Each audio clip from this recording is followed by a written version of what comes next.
Good morning everyone. आज का topic जो हम डिस्कस करेंगे it is going to be about domestic violence, not just physical violence but a lot of mental trauma जो हमारे the women in our society they go through it. और ये काफ़ी इम्पॉर्टेंट रीज़न है because of which काफ़ी women stress, anxious और even depress महसूस करती हैं।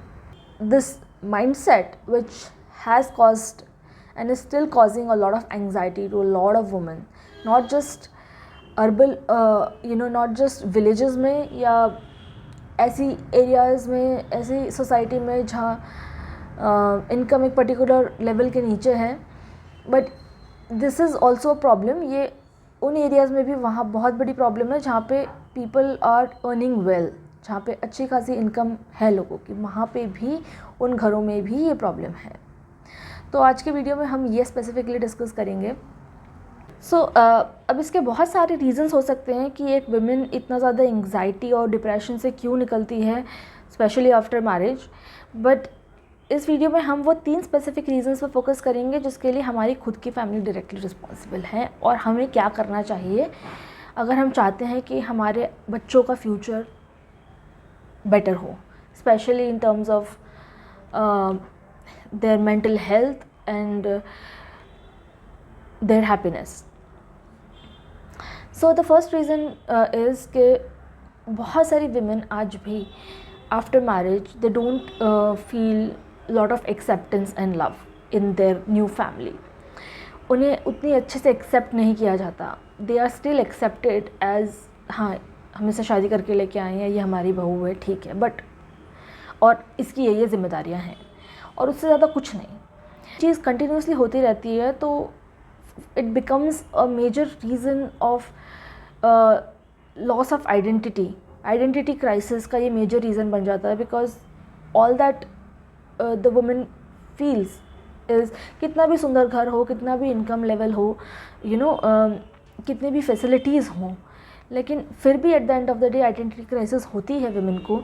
बिकॉज उसको यही लगता है कि उसका सुबह से लेकर रात तक का बस यही काम है कि वो घर संभाल रही है, बच्चे संभाल रही है, एंड उसको उस तरीके का कम्युनिकेशन, इंटरेक्शन, उस तरीके का लव्ड फीलिंग आता ही नहीं है घर के अंदर। फॉर एग्ज़ाम्पल अगर आप एक मदर इन लॉ हैं और अगर आप अपने बेटे से उतना फ्रीली बात कर सकती हैं, किसी चीज़ को लेके गॉसिप कर सकती हैं या कोई भी टॉपिक को लेके फ्रीली बात कर सकती हो, तो आप उतना ही फ्रीली उसी टॉपिक को लेके अपनी बहू के साथ क्यों नहीं बात कर सकती। जिस दिन आप ये करना शुरू कर देंगे, and the same applies to father in law, जिस दिन आप ये करना शुरू कर देंगे उस दिन आपकी बहू को ना ऑटोमेटिकली ये फीलिंग आना कम हो जाएगी, धीरे धीरे शायद ख़त्म भी हो जाए। इट्स जस्ट बिकॉज उसको भी ऐसा लगता है कि यार वो आपसे क्या बात करेगी, वो आपसे ज़्यादा बात नहीं कर पाती। लेकिन आप तो इनिशिएटिव ले सकते हैं, आप उसको बुला सकते हैं, बिठा सकते हैं अपने पास, उससे बातें कर सकते हैं, और सिर्फ काम की बातें नहीं या सिर्फ आस पड़ोस के लोगों की बातें नहीं। अब आप अपने बेटे से अगर बाकी रिश्तेदारों की बात करते हो तो अपनी बहू से भी कीजिए ना, दोनों को साथ में बिठा के बात कीजिए ना। Make it a small family gossip ना। 2 लोगों के बीच में गॉसिप क्यों करते हो, पूरी फैमिली के बीच में गॉसिप करो। गॉसिप करना है तो उससे बॉन्डिंग होगी, उससे आपको भी अच्छा लगेगा और आपकी डॉटर इन लॉ को भी अच्छा लगेगा। उसको भी ऐसा फील नहीं होगा कि ये लोग पता नहीं आपस में क्या बात करते रहते हैं, मैं तो बस काम करती रहती हूँ, मेरे से तो कोई बात ही नहीं करता, मेरे से तो कोई कुछ शेयर ही नहीं करता। ये सारी फीलिंग्स नहीं आएंगी। तो प्लीज़ एटलीस्ट एक रूटीन बनाइए कि आप अपनी डॉटर इन लॉ से कुछ ऐसे सेंसिटिव टॉपिक्स पे भी बात करिए ताकि उसको लगे कि वो आपकी फैमिली का एक बहुत इंटीग्रल पार्ट है और यहाँ सिर्फ वो आपका घर संभालने के लिए नहीं है, वो आपकी लाइफ का एक बहुत इंटीग्रल पार्ट है। उसके लिए ये करना बहुत ज़रूरी है। Now the second point is also very closely related. पहला पॉइंट था आइडेंटिटी क्राइसिस के बारे में, the second point is about loss of self respect. ये दोनों बहुत आपस में रिलेटेड हैं। आइडेंटिटी क्राइसिस में आपको समझ में नहीं आता आप एक्चुअली आपका स्थान क्या है परिवार में। आपको समझ ही नहीं आता आपका सोसाइटी में या परिवार में क्या स्थान है, आप क्या वैल्यू है, कोई वैल्यू करता ही नहीं है। मतलब आपको नहीं फील होता कि आप इम्पॉर्टेंट हैं, आपके होने नहीं होने से कोई फ़र्क भी पड़ेगा कि नहीं। लेकिन लॉस ऑफ सेल्फ रिस्पेक्ट में ये होता है कि आपके कुछ सर्टन वैल्यूज़ और मॉरल्स हैं, या आप सपोज़ कोई बात करते हो, अपनी कोई एक अच्छे से भी बात रखते हो किसी के सामने, तो उसको जो है बहुत ही बुरी तरीके से ब्रूटली उसको डिस्कार्ड कर दिया जाता है, या फिर अगर नहीं भी डिस्कार्ड करते तो उसको बहुत ही टैक्टफुली इग्नोर कर देते हैं, या आपको बोलते हैं हाँ हाँ हाँ ठीक है ठीक है ठीक है, इग्नोर कर देते हैं। तो लेकिन करेंगे वो फिर भी वही। और not in every issues but specifically आप अगर out of all the things, अगर आपको किसी एक चीज़ को लेके ऑब्जेक्शन है या किसी एक चीज़ को लेके आपको कोई सर्टन ओपिनियन है, आप उसको फैमिली में देना चाहते हो सो दैट ओवरऑल फैमिली का वेलबींग अच्छा हो, या आपको किसी चीज़ के बारे में बहुत स्ट्रांगली लगता है, आपने उसके बारे में ओपिनियन दिया, उसकी कोई वैल्यू नहीं की गई, उस ओपिनियन को डिस्कार्ड कर दिया गया, so this is where the loss of self respect happens. And now we come to the third point which is loss of self respect of our dear ones. Now often for a married girl, और ये problem actually बढ़ गई है पहले से ज़्यादा। पहले तो मतलब डॉटर्स को ये समझाया जाता था कि भाई तुम्हारा परिवार छूट गया है, भूल जाओ हमको, अब भी तुम्हारा परिवार वही है, तुम्हारे पति का घर ही है और तुमको वहीं रहना है, ऑल ऑफ दोज थिंग्स। लेकिन with time and with education चीज़ें बदली हैं, और आज भी daughters they take a lot of pride in talking about their side of the family, and they still maintain contact, the family maintains contact, and everybody is like, everybody is okay with it. But because of this now she has a certain expectations कि भाई मैं अगर आपके family के लिए कुछ कर रही हूँ तो इन रिटर्न आप अगर कुछ नहीं कर सकते मेरी फैमिली के लिए तो कम से कम उनकी इंसल्ट मत करिए। एंड बिकॉज हमारे काफ़ी सारे इंडियन फैमिलीज़ का ये कल्चर ही है, and I am not just talking about dowry, और I am not just talking about Teej त्योहारों पर जो ट्रेडिशंस बन गए हैं कुछ चीज़ें आने के, आई am not just talking about उन चीज़ों की बात नहीं कर रही हूँ मैं, बट इवन इन जनरल काफ़ी फैमिलीज़ में ये ट्रेंड ही है कि इनडायरेक्टली डायरेक्टली कुछ भी हो जाता है ना तो वो ब्लेम ना लड़की के माँ बाप पे चला जाता है कि कुछ सिखाया नहीं, या फिर कुछ किया नहीं, अच्छे से नहीं किया, what ever it can be, कुछ भी होता है वो ब्लेम वहीं चला जाता है। या तो पहले डॉटर इन लॉ पे आता है और लगता है कि अब इसके बस की बात नहीं थी तो इसके माँ बाप ने कुछ सिखाया ही नहीं।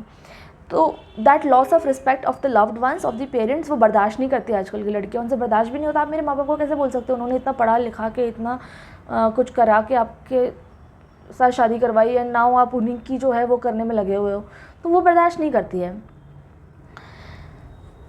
तो अब होता ये है कि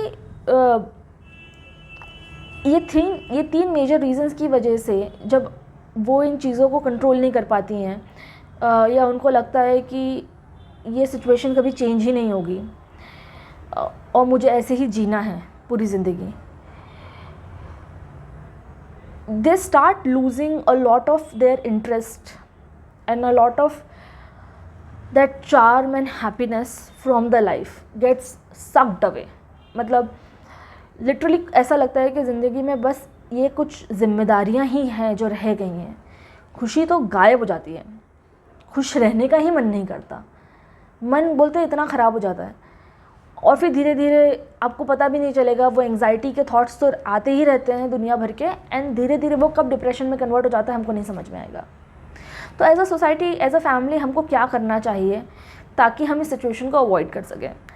now one thing is that as a family we have to understand that we have to accept the new member. आपकी बहू को आपको बिल्कुल वैसे एक्सेप्ट करना है जैसे कि you treat them like your son.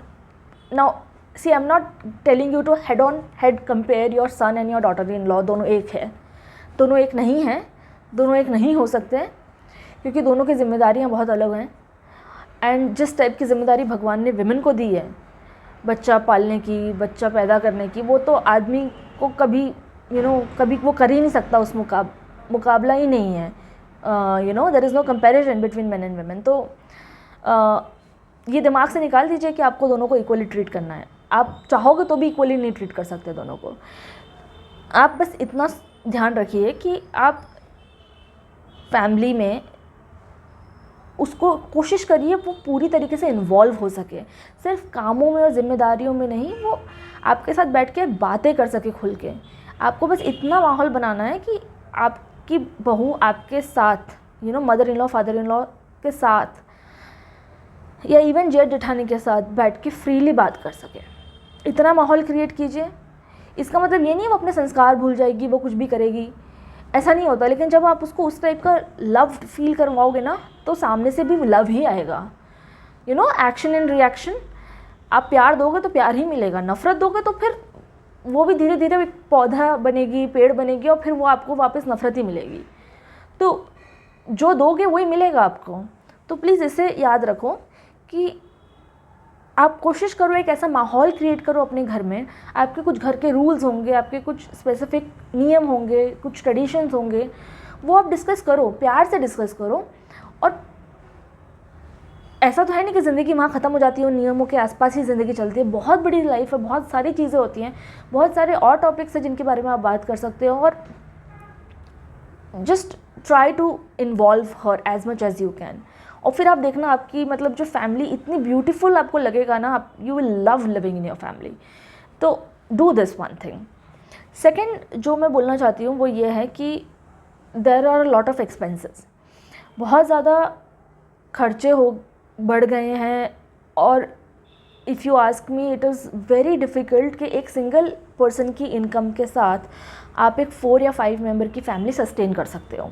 आप कर सकते हो, आप खाओगे, पियोगे, उठोगे, बैठोगे, सोओगे, थोड़ा बहुत एंजॉय करोगे, बस। लग्जरी लाइफ नहीं जी सकते आप उस एक सिंगल इंसान की इनकम से, स्पेशली अगर वो जॉब में है। हाँ, अगर आपका बिजनेस है और बहुत फ्लरिशिंग बिजनेस है, तब फिर that's a little different situation. पर specifically in terms of finances, जब फिनेंसेस को लेके स्ट्रेस होता है फैमिली में, या अगर आपकी फैमिली में फिनेंस को लेके स्ट्रेस नहीं भी है, in any case I would still recommend that you let your daughter-in-law do some work.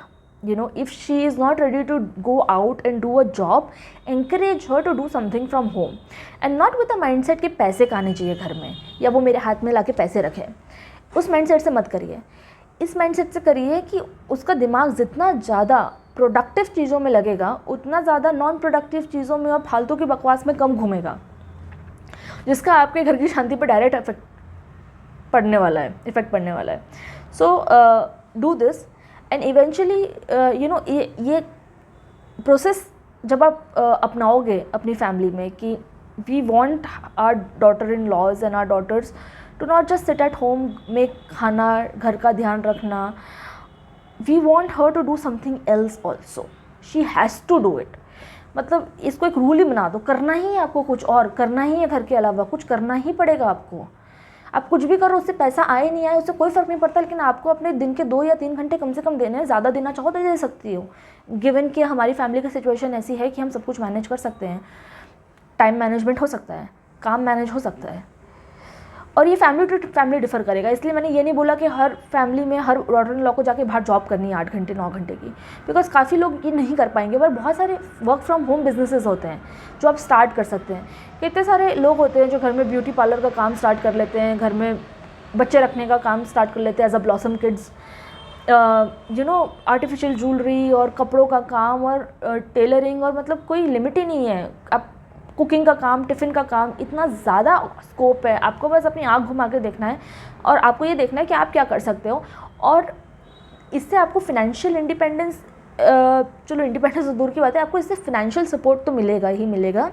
आपकी डॉटर इन लॉ को भी ये लगेगा कि इसे अपनी ज़िंदगी बर्बाद नहीं कर रही है, वो सिर्फ खाना बनाने में और बच्चों का ध्यान रखने में और घर का ध्यान रखने में। उसको भी कुछ मीनिंगफुल लगेगा, उसको भी लगेगा वो किसी तरीके से कंट्रीब्यूट कर रही है आपकी फैमिली में। वैसे तो देखो वो कंट्रीब्यूट कर ही रही है because she is taking care of the family, लेकिन like I told you, financial issues बहुत बढ़ गए हैं एंड काफ़ी सारा स्ट्रेस फिनेंस को लेकर रहता ही है फैमिली में, अपार्ट फ्रॉम द फैक्ट कि हम अपनी बहुओं की बुराई करें और उनके पेरेंट्स की बुराई करें। इसके अलावा सबसे second common topic of discussion ज़्यादातर इंडियन फैमिलीज़ में फिनेंस को लेके ही होता है। And if your daughter in law can contribute to it, आपको भी अच्छा लगेगा और उसको भी अच्छा लगेगा, और इससे ट्रस्ट में बॉन्डिंग बढ़ेगी ही, कम नहीं होगी। So please try to do that. और जो लोग जॉब कर सकते हैं उनको मैं इंकरेज करूँगी कि आप प्लीज़ जॉब करिए। उसके लिए सबसे ज़्यादा ज़रूरी है कि आप सबसे पहले तो अपनी डॉटर्स को और डॉटर इन लॉ को, स्पेशली आप अपनी डॉटर्स को एजुकेट करिए। आप उनको इसके लिए पाल पोस के बड़ा मत करिए कि eventually you have to get them married at age of 25-26। वो अपना बीकॉम कर लेगी, अपना MBA कर लेगी एक ओके जगह से, एंड देन फिर उसकी शादी करा देंगे, बिकॉज नाम के लिए तो वो काफ़ी पढ़ी लिखी है ही, उसकी शादी करा देंगे और हम उसका जो है पैसा जोड़ रहे हैं ताकि उसके दहेज में काम आए। प्लीज़ इस माइंडसेट से अपने बच्चे को मत बड़ा करिए, अपनी लड़कियों को मत बड़ा करिए, उनको एम्पावर करिए। आप जो पैसा उनके दहेज के लिए जोड़ रहे हैं ना, उसमें से थोड़ा सा प्लीज़ निकाल के, एटलीस्ट 50% उसमें से निकाल के उनके खुद के ऊपर लगाइए, उनको एक अच्छे कॉलेज में भेजिए। अगर वो इतनी एकेडमिकली भी स्ट्रांग नहीं है ना, तब भी आप उसको और बहुत सारे स्किल सेट सिखा सकते हैं ताकि वो इंडिपेंडेंट हो सके। उसका इंटरेस्ट होगा, डेफिनेटली होगा किसी ना किसी चीज़ में, आप उसके साथ बात करिए, उस इंटरेस्ट को एक्सप्लोर करिए, उस पर पैसे लगाइए, एंड ट्रस्ट मी, ये रिटर्न ऑन इन्वेस्टमेंट जो आप दहेज इकट्ठा करके अपनी बेटी के घर को दोगे ना, उससे ज़्यादा रिटर्न ऑफ इन्वेस्टमेंट मिलेगा अगर आप अपनी बेटी के ऊपर पैसे लगाओगे तो प्लीज़ अपनी बेटी को किसी काबिल बनाइए कि अगर कल को कुछ भी अनसर्टन होता है तो वो अपने पैरों पे खड़े रह के अपना खुद का और अपने बच्चे का पेट पाल सके। वर्स्ट केस सिनेरियो है ये, लेकिन वर्स्ट केस सिनेरियो लेके ही प्रिपेयर करना चाहिए। बाकी होप तो हम बेस्ट के लिए ही करते हैं, एंड आई होप आप सबके साथ बेस्ट ही हो, लेकिन प्रिपेयर तो करना पड़ेगा आपको। और हो सकता है वो बेस्ट सिचुएशन में ही रहे, भगवान करे वो बेस्ट सिचुएशन में रहे, तो अगर उसके पास वो स्किल होगी तो वो अपनी फैमिली के लिए वो वैल्यू एडिशन ही करेगी, और उसको खुद को भी कभी ये फील नहीं होगा कि मेरी पूरी ज़िंदगी का मकसद ही सिर्फ ये रह गया है कि मैं घर का ध्यान रखती हूँ। वो आइडेंटिटी क्राइसिस नहीं आएगा। अच्छा, अब सेकंड इम्पॉर्टेंट पॉइंट ये है कि ये तो हम लड़कियों की बात, हमने डॉटर्स की बात कर ली, जब बात अपने बेटों की आती है तो व्हाट इज़ इट जो हमको करना है। तो सबसे पहले तो उनको इस तरीके से बड़ा नहीं करना है कि जैसे उन्होंने कोई पैदा होकर बहुत महान काम कर लिया है। They also have to learn a lot of things. आपको भी पता है कि लोकल जॉब्स आजकल नहीं मिलते हैं, काफ़ी लोगों को सिटीज़ चेंज करनी होती है, कंट्रीज़ चेंज करनी होती है एक बेटर लाइफस्टाइल के लिए, एक बेटर करियर के लिए। तो इस सिचुएशन में बहुत ज़रूरी है कि आप अपने बेटे को इंडिपेंडेंट बनाइए, not just in terms of earning money but in terms of family, in terms of handling emotions, in terms of handling family matters and taking decisions, and most importantly in handling some amount of household work. अच्छा, now ये जो हमने बहुत segregate कर दिया ना हमारी society को कि ये लड़कियों का काम है, ये लड़कों का काम है, ये शुरू में ठीक था जब पूरा जॉइंट फैमिली होता था, लेकिन now we are moving towards nuclear families. तो बहुत ज़रूरी है कि दोनों ही हस्बैंड वाइफ दोनों ही टाइप की रिस्पॉन्सिबिलिटीज शेयर करें ताकि we could move towards a more healthy family growth, right. देखिए, ये जो मैं बातें कर रही हूँ ये ऐसा नहीं है कि आप इम्प्लीमेंट करना शुरू करेंगे तो आप अपने बेटे के साथ इम्प्लीमेंट करेंगे तो आपकी बेटी को फेस नहीं करना पड़ेगा, या अगर आप ये कोई ऐसा चेंज नहीं है जो 2-3 सालों में आ जाएगा। ये लिटरली एक ऐसा चेंज है जो आपको तब दिखेगा जब आपके खुद के बच्चे बड़े हो जाएंगे और वो अपने स्पाउस को कैसे ट्रीट करते हैं ये, और आपके जब बेटे बेटियों की शादी होगी, बहू आएगी और आप उनको कैसे ट्रीट करते हैं, ये लिटरली एक 15-20 साल का प्रोसेस है। और किसी एक इंसान के करने से बदलाव नहीं आएगा, लेकिन किसी एक इंसान को शुरू करना ही पड़ेगा। कुछ लोगों को तो शुरू करना ही पड़ेगा। और आपको पता है ना, स्टेटस को जैसी चीज़ होती है, तो लोग जब अच्छी फैमिलीज जब ये करना शुरू करती है ना, तो लोग उनसे सीख लेते हैं, लोग उनको कॉपी करते हैं। तो अगर आप और कुछ नहीं कर सकते तो अपनी सोसाइटी में एक एग्जाम्पल बनिए कि लोग बोले कि फ़लाने को देखा है, या उसकी फैमिली में उसको इतना अच्छे से ट्रीटमेंट मिलता है, वो बहुत ही मतलब जो उसके सास ससुर है वो तो बहुत ही ग्रेट है, बहुत ही महान है, बहुत ही ऊंची सोच है उनकी। और किसी वजह से नहीं कर सकते तो कम से कम अपनी एक सोसाइटी में इज्जत बनाने के लिए ही करें। और लोग क्या कहते हैं ना, उससे सुनना छोड़ दीजिए। आपके लिए फर्स्ट इम्पॉर्टेंट होना चाहिए आपकी खुद की फैमिली हैप्पी है कि नहीं, आपके खुद के बच्चे खुश हैं कि नहीं। दुनिया वाले क्या बोलते हैं भाड़ में जाने दीजिए, क्योंकि जब आपकी फैमिली में फाइनेंशियल क्राइसिस आएगा, जब आपकी फैमिली में इमोशनल मेल्टडाउन्स होंगे, ब्रेकडाउन्स होंगे, झगड़े होंगे, तो आसपास वाले सिर्फ हंसेंगे, वो आपकी हेल्प करने नहीं आएंगे। हाँ, ताना मार कर जरूर चले जाएंगे, या ऐसा जताएंगे कि आपको ऐसा करना चाहिए जिससे चीज़ें ठीक हो जाएं, उससे होंगी नहीं। अगर होती ना उनकी फैमिली में इतनी अच्छी चीज़ें, तो उनके घरों में भी झगड़े नहीं हो रहे होते। तो बाकी लोगों की सुनना छोड़ दीजिए और सिर्फ इस चीज़ पे फोकस करिए कि आपकी फैमिली खुश है कि नहीं, और आपको अपनी फैमिली खुश रखने के लिए क्या करना है। तो as a mother in law, as a father in law, as a mother father, आपको क्या करना है, कैसे एजुकेट करना है अपने बच्चों को, किस तरीके की मॉरल एजुकेशन देनी है, वो आपके हाथ में है। और जब वो बच्चे उस तरीके की परवरिश में बड़े होंगे, या अगर आप उनमें से है जो ऑलरेडी 21-22 साल के हैं, आपकी शादी होने वाली है, अभी तक हुई नहीं है या जस्ट हुई है, तो भी it is not let enough. You can be an early adopter. आप उस चीज़ को अपनी शादी में इम्प्लीमेंट कीजिए। इस वीडियो को अपने हस्बैंड वाइफ के साथ, अपने पेरेंट्स के साथ, अपने इन लॉज के साथ, अपने व्हाट्सएप ग्रुप्स में फॉरवर्ड करिए। एंड ज़्यादा लोगों से नहीं तो किसी 1-2 लोगों से, अपने दोस्त से, किसी से बात करिए इसके बारे में कि does this make sense. At least लोगों को अगर नहीं प्रीच कर सकते तो अपने खुद की लाइफ में इम्प्लीमेंट करना शुरू कीजिए। And I will give it to you, जिस दिन आप इन चीज़ों के बारे में सोचना शुरू करेंगे ना, आपका spouse, specially your female spouse, will love you for it. There has to be, if you want to maintain some discipline in your house, you also have to maintain some level of love and happiness in your house. सब कुछ साथ साथ में ही चलता है। आप कोई Hitler कह रहा के तो है नहीं कि आप बोलें कि भाई घर में ऐसा ही होगा। अब वो ज़माना चला गया। और अब इंडिया में भी आपको पता है डिवोर्स के रेट्स बहुत हाई हैं। अगर आप चाहते हैं, और ऐसा नहीं है कि कि अब जो पिछले 20 सालों में हुआ है, जो इतनी ज़्यादा गर्ल चाइल्ड की जो डेथ हुई है, उसकी वजह से जो फीमेल मेल रेशियो है ना, वो बहुत ख़राब है। फीमेल्स कम हैं और मेल ज़्यादा हैं। तो लोग अपने अपने हिसाब से शादी कर लेंगे और फिर वो वाले मेल्स बच जाएंगे जिनकी शादी ही नहीं होगी, तो उनको कोई लड़की पसंद नहीं करेगी। तब क्या करोगे? तो इस टाइप की चीज़ें आपको अपने बच्चों को सिखानी है ताकि वो इमोशनली स्ट्रॉन्ग हो सके और अपने पार्टनर को इमोशनली सपोर्ट कर सके, एक फैमिली सपोर्ट कर सके, और सिर्फ कमा के लाने पे फोकस ना करें। ट्रस्ट मी, जिस दिन आप ये करना शुरू कर देंगे, उस दिन आपका ओवरऑल फैमिली का ग्रोथ होगा। ओवरऑल फैमिली आपके साथ में प्रॉस्परस होगी and you will love living your life.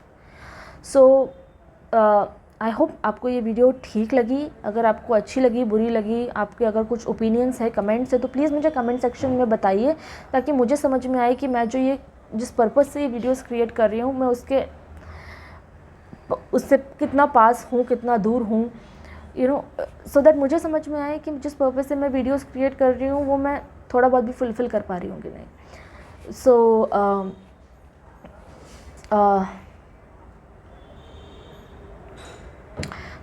Thank you very much पूरा वीडियो सुनने के लिए। अगर आपने अभी तक मेरे वीडियो को सब्सक्राइब नहीं किया है, मेरे चैनल को, तो प्लीज़ सब्सक्राइब कीजिए। और अगर आपको ये वीडियो अच्छा लगा हो तो प्लीज़ उसे एक बिग लाइक दीजिए। It really motivates me to create more such content. Thank you so much.